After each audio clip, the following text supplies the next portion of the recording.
예, 김대기 선생입니다. 국문학 같이 하나 보겠습니다. 뭐 특별하게 의미가 있는 작품인지 모르겠습니다만 어쨌든 EBS에 실려 있으니까 훑어는 봐야 되겠죠. 자, 우선 해제부터 먼저 보시고 설명을 드리도록 하겠습니다. 이 작품은 전란에 휘말린 수도 서울의 혼탁한 사회상과 윤리적 타락을 통렬하게 묘사하면서 전쟁에 대한 함멸과 평화를 향한 소망을 담고 있다. 뭐 주제 나왔고요. 자, 이 작품은 무대 공연 시 막의 개폐가 필요 없도록 무대 장치를 그대로 고정시킨 채 극적 사건이 진행되는 장소만 스포트라이트를 이동시켜 사건을 전개하는 독특한 기법을 보여주고 있다. 자, 기법 하나가 좀 특이한 모양인데요. 쉽게 말해서 무대가 바뀌지 않습니다. 바뀌지 않고 스포트라이트라고 했는데요. 조명이겠죠. 그럼 아마 여기 지금 문제가 나온 것 같지는 않습니다만 조명의 역할을 묻는 문제는 기법상에서 나올지도 모르겠습니다. 자, 우선 그 내용을 볼 텐데요. 그렇게 뭐 어려워 보이진 않습니다. 자, 일단 읽어볼게요. 첫 번째 삼경이라고 되어 있고요. 벽돌 건물의 2층 방입니다. 그럼 스포트라이트가 지금 집을 비추고 있는 거죠. 항상 국문학을 볼 때는 장면이 어떻게 바뀌는지 잘 보셔야 돼요. 벽돌 건물의 2층 방이고, 자, 다음과 같은 노래를 부르면서 희숙은 거울 앞에서 화장을 하고 있다. 이 가사는 정철의 수상록의 글의 일부이다.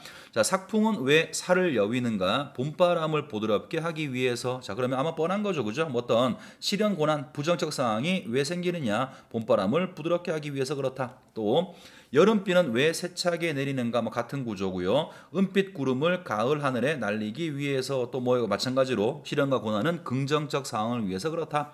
그다음 또 님의 눈초리는 왜 맑은가? 자, 님의 눈이 왜 맑은가? 요거는 뭐 부정적인 상황은 아니겠네요. 그냥 통사 구조를 반복하고 있는 것 같은데요. 님의 구조는 왜 맑은가? 죽은 나무겠죠? 나무에서 꽃을 피우기 위해서. 일단 뭐 시 자체가 중요한 것은 아닌 것 같고, 다만 이 이제 노래라고 하는 것, 어떤 등장인물이 노래를 부르고 있는데 이 노래는 보통은 등장인물의 정서나 상황을 보여주는 것이겠죠. 아마도 희숙이라고 하는 인물은 마음속에 어떤 희망 혹은 기쁨의 마음을 가지고 있는 것 같아요. 그래서 노래를 부르면서 화장을 하고 있습니다. 자, 다음 보시죠. 자, 올케인 채정의 올케라고 했는데요. 올케는 오빠의 와이프를 얘기하는 거죠. 올케인 채정의 그의 딸 다리. 자, 또 새롭게 두 명이 등장을 합니다. 다리를 데리고 들어온다. 흡수려한 남자 외투. 자, 국문학 보실 때요. 항상 등장인물의 어떤 외양에 관한 묘사가 있으면 눈여겨보셔야 돼요. 왜냐하면 국문학은 서술자가 존재하지 않기 때문에 등장인물의 외양이라든가 혹은 무대 장치, 작은 소재 같은 것들을 통해서 등장인물의 캐릭터, 성격을 보여주는 경우가 많기 때문에 눈여겨봐둘 필요가 있습니다. 자, 인물의 외양을 묘사하는데요. 흡수한 남자 외투에 방한모 일터에서 노동을 하고 돌아오는 것이다. 자, 인물의 외양을 묘사해서 지금 노동을 하고 돌아온다고 했으니까 전쟁 중에 매우 힘겨운 삶을 살고 있는 사람이구나 알 수가 있겠네요.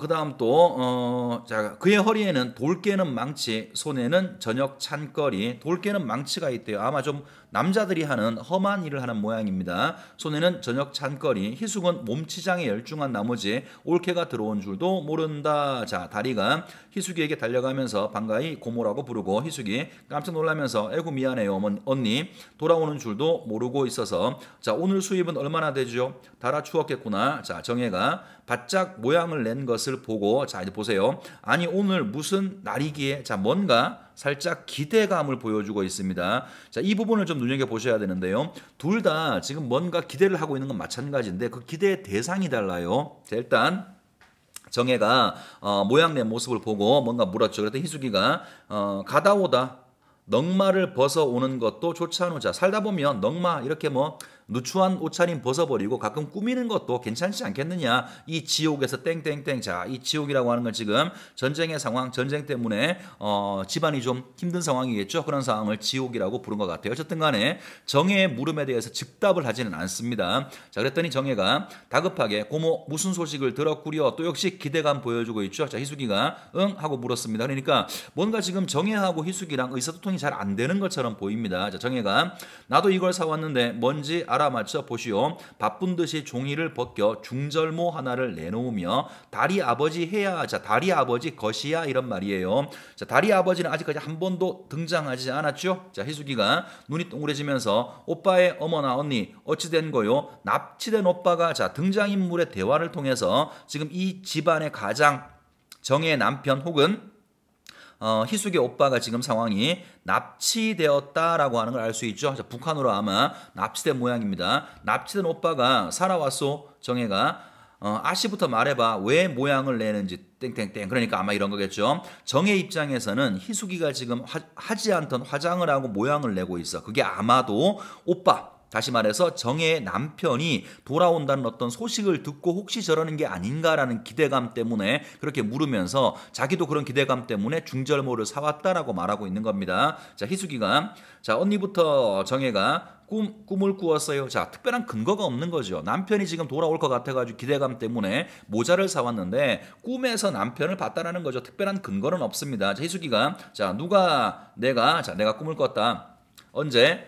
간밤에 꼭 생시와 같아서 달이 아버지가 압록강 부근 어느 탄강에서 중노동을 하다가 온다나 기차를 타고 거기서 서울까지 곧장 남북 통일이 돼서 경의선이 개통된 모양이지. 근데 모자를 쓰지 않아서 초라해 보였지. 그래서 오다가 고물상에서 이거 하나 땡땡땡. 자, 모자를 왜 사왔는가? 남편을 기다리는 마음 때문에, 남편이 돌아올 거라는 기대감 때문에 모자를 사왔다고 밝히고 있습니다. 희숙이가 자, 흐느끼 울면서 틀림없이 오빠는 살아오실 거예요. 언니가 이렇게 생각을 하는데 자, 안와 정혜 오고야 말고 그래야 우리 남쪽으로 피난을 가지. 이 고생 그만하고. 아마 남편을 기다리느라고 피난도 지금 가지 못하는 상황 같죠. 자, 눈물을 씻으면서 자, 이제 작은 아씨의 차례야. 이제 정혜 입장에서는 작은 아씨도 희숙이도 아마 오빠를 기다리는 어떤 근거를 자기한테 말할 거라고 기대를 하고 지금 이렇게 묻고 있는 겁니다. 그랬더니 희숙이가 저 정말은 말을 끌어내다가 계속 못하고 그만둘 테야. 자, 말을 하지 않죠. 그러니까 아마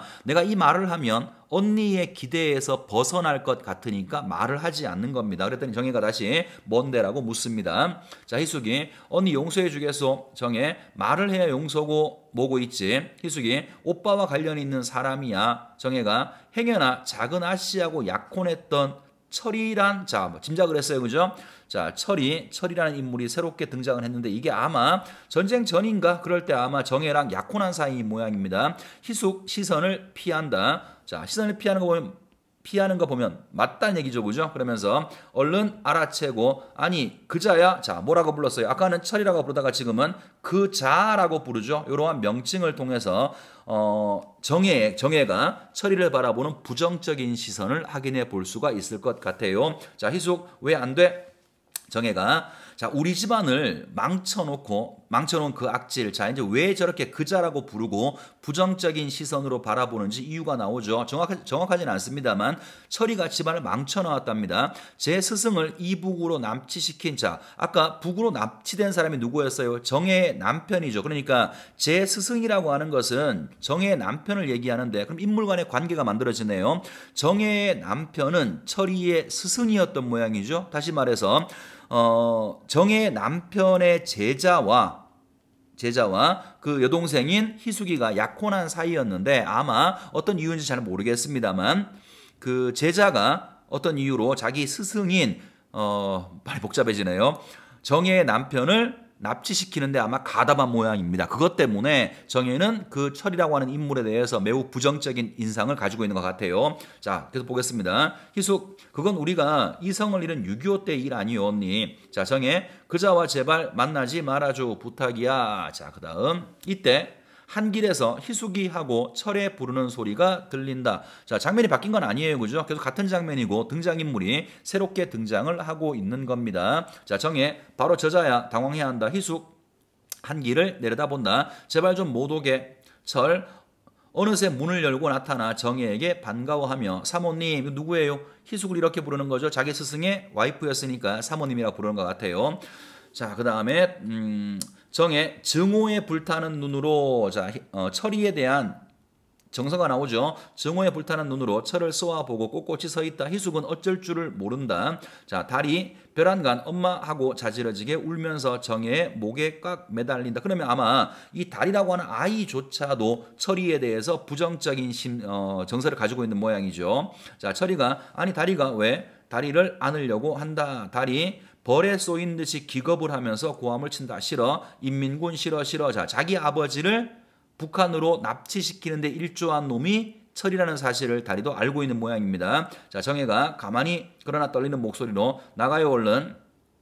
무색한 철 어쩔 줄을 모른다. 병력같이 냉큼 나가지 못해 자 분노를 폭발을 시켰고요. 자 희숙이가 언니라고 부르고 정해 다리를 꼭 안은 채 왜 안 나가? 자식마저 죽이지 못해 이래 얼른 나가. 자 네가 내 남편을 죽였는데 내 자식 다리마저 죽이려고 그러느냐. 빨리 나가라고 계속 분노를 표출을 합니다. 자 철 층계를 내려간다. 손살같이 희숙이 그의 뒤를 따른다. 이렇게 해서 일단 한 장면이 끝났습니다. 그 다음 보시면 사경이라고 되어 있고요. 장소가 바뀌었죠. 그럼 우리가 아까 해제에서 봤던 것처럼 조명이 바뀌는 거죠. 무대 장치가 달라지는 것은 아니고 조명이 다른 곳으로 바뀌어지는 모양입니다. 자 희숙 따르면서 철이 어디로 이렇게 내빼는 거야? 하면서 간신히 추격하여서 철의 앞을 막아선다. 철 비켜 희숙이 비켜. 희숙이가 언니가 너무해서 살아온 사람에게. 그럼 아마도 여기 나와 있는 철이라는 놈도 같이 북한으로 끌려갔다가 살아 돌아온 모양이죠. 자 노하지 마 철이 노하지 마.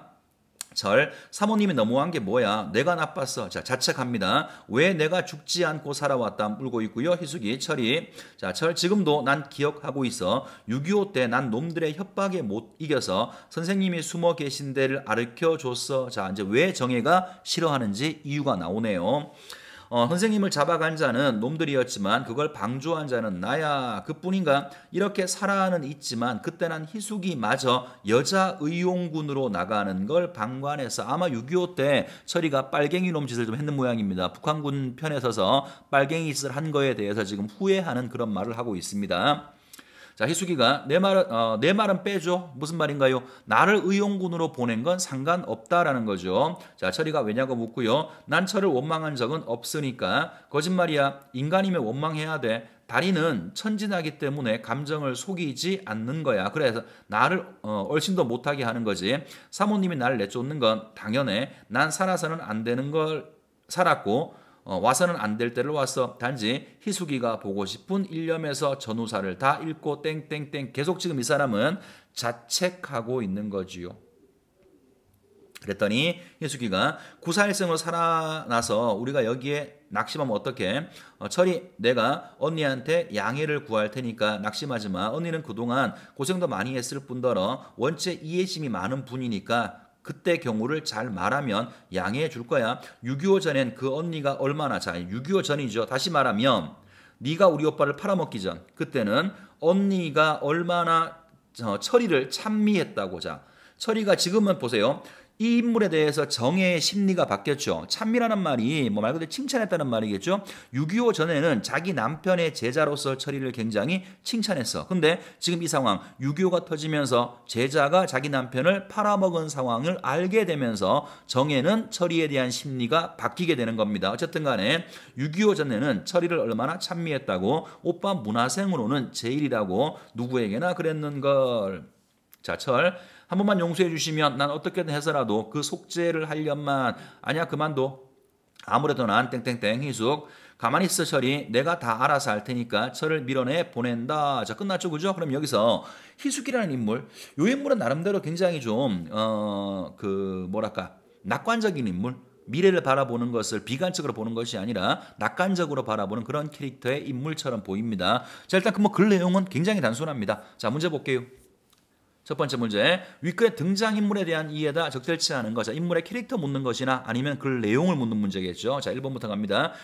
희숙의 오빠와 철은 스승과 제자 사이였다. 등장인물의 대화를 통해서 충분히 판단할 수 있고요. 자, 2번.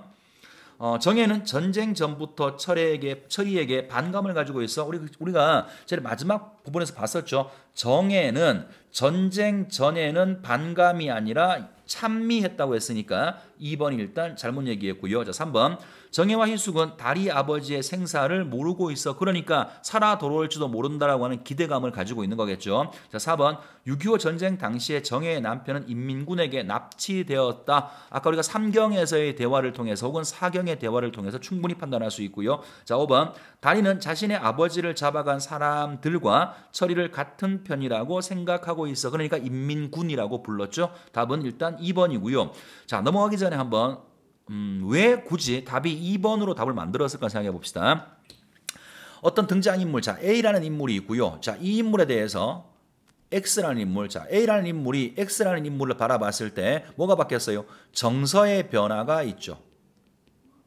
이거는 단순하게 인물에 관한 문제라기보다는 소재도 마찬가지. 어떤 소재에 대해서 어떤 사건에 대해서 인물의 판단이나 정서가 바뀌는 부분이 있다면 혹은 태도가 바뀌는 부분이 있다면 얘는 소설이든 극문학이든 항상 갈등을 주축으로 하는 글에서는 눈여겨봐야 될 부분 중에 하나고 역시 마찬가지로 이것도 그런 맥락에서 2번이 답으로 문제가 된 것 같아요. 자, 넘어갑니다. 2번 문제 보죠.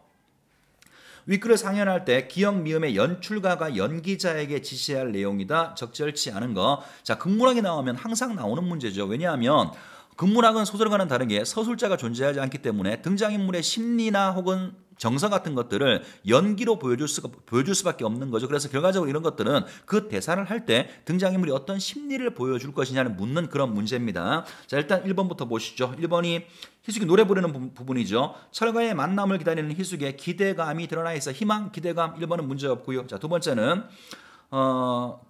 정의 외모를 묘사한 부분입니다. 전쟁 후에 힘겹게 가족의 생계를 책임지고 있는 정의 고달픈 삶이 드러나 있다. 오케이. 자, 3번.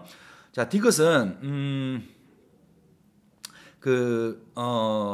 모양을 낸 모습을 보고 이야기하는 부분이죠. 그죠? 자, 디귿 확인하고요. 희숙의 행동을 보고 왠지 모를 불길함을 느낀 것이 아니라 계속 기대감을 가지고 있죠. 내가 꿈꾼 것처럼 너도 혹시 우리 남편이 돌아오는 어떤 이야기를 들어서 이렇게 하는 것이 아니냐라고 하는 기대감을 표현한 것이니까 3번은 잘못 이야기했네요. 자, 맞아 봅시다. 4번 같은 경우에는 자, 그만둔다고 말하죠. 희숙이가 뭔가 말하다가 말을 하지 않고 그만둔다라고 말하는 부분입니다. 그러면 자신의 말이 상대방에게 미칠 영향을 걱정하는 표정. 내가 괜히 말하면 언니가 굉장히 싫어할 것 같으니까 그만둔다라고 말하는 거죠. 자, 5번은 수술아치게 놀라는 모습을 통해서 마음속의 상처가 드러나도록 연기해야 돼. 마음속의 상처. 네가 우리 아버지를 잡아간 놈이다라는 거죠. 답은 3번으로 보시면 되고요. 극문학 문제가 출제가 되면 항상 나오는 문제니까 줄쳐져 있는 부분에서 등장인물이 어떤 심리를 보여주고 있고 혹은 그 인물이 그 부분에서 어떤 캐릭터를 보여주는 인물인가 항상 생각을 하시고 문제를 푸시기 바랍니다.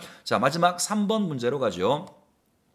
보기를 참고해서 윗글을 감상한 내용이다. 적절치 않은 거. 자, 이제 이 글에서 어떤 구조를 이야기하는 보기가 나온 것 같은데요. 자, 일단 보기 보겠습니다. 한강은 흐른다는 막과 장의 구분 없이 22경으로 진행되도록 구성되었다. 자, 이 글의 구성을 설명했고요. 각 경은 내재적으로 봤을 때, 자, 각 경을 구분한다면 제시부와 발전부, 앞부분 제시부하고 그 뒤에 이어지는 발전부로 분절되며 나눌 수가 있으며 이것은 원인, 행동, 결과, 행동으로 치환될 수 있다. 그러니까 각각의 경은 원인과 결과로 나눌 수가 있다는 거죠. 또한 이전 경의 발전부의 행동은 원인이 되어서 다음 경의 제시부의 행동으로 이어진다. 이것도 이해하시겠죠, 그죠? 그 전 경의 발전부가 그 다음 경의 제시부와 연결점이 있다라는 말입니다. 자, 그러므로 공간적으로 불연속적인 경의 제시에도 불구하고 각 장면 속의 행동 간의 연속성을 얻을 수 있다. 자, 그럼 이제 이 글이 이 보기가 말해주는 것은 이 글의 구조를 통해서 각각의 경은 독립되어 있지 않고 뭔가 연결점을 보여주는 그런 구성을 취하고 있다라는 겁니다. 자, 옳지 않은 걸 골라볼게요. 1번 삼경의 제시부에서 희숙이가 몸치장을 하는 것을 볼 때 희숙이 철과 재의 개연성이 삼경 이전에 제시되어 있어. 그럼 보세요. 삼경에서 몸치장하는 부분은 제시부죠. 이게 삼경의 제시부란 말이야. 우리가 아까 보기에서 봤다시피 거기에 제시부는 그 전경, 이경의 발전부에서 나오는 이야기를 받아서 간다라고 보기에서 본 적 있죠. 1번은 문제 없네요. 자, 2번은 삼경의 발전부에서 다리가 철을 거부하는 것은 사경의 제시부에 드러난, 자, 그러면 삼경의 발전부 이야기니까 사경의 제시부랑 뭔가 연결점이 있어 보이긴 해요. 그런데 자, 과거의 철이 희숙을 방관한 것의 원인이겠군. 철이 희숙을 방관했다. 이거는 다리가 철에 대해서 부정적 마음을 갖는 이유가 아니죠. 자기 아버지에 관한 문제 때문에 그런 거죠. 일단 요거는 인과관계를 잘못 이야기했네요. 답은 2번입니다. 하나만 더 볼까요? 3번. 사경의 제시부에서 철이 자신의 스승을 인민군에게 밀고 한 일 때문에 느끼는 양심상의 가책은, 자, 제시부에서 이런 부분은 발전부에서 경애에 대한 속죄를 말하는 원인과 관련되어 있겠군. 그러니까 지가 한 일이 원인이 되어서 결과적으로 속죄를 하려고 한다는 거죠. 4번과 5번도 같은 이야기 하고 있는 걸 겁니다. 답은 2번으로 보시면 될 것 같고요. 서두에 말씀드린 것처럼 글쎄요, 뭐 특별하게 의미가 있어 보이는 글 같지는 않습니다만 어쨌든 간에 EBS에 나와 있는 글이니까 한번쯤 중요한 부분들 훑어봤고요. 이제 거의 끝나가는 상황이죠. 이제 EBS 거의 끝나가는 상황입니다. 마지막 순간까지 첫 번째 가졌던 마음대로 마무리를 잘 지으시기 바랍니다. 수고했습니다.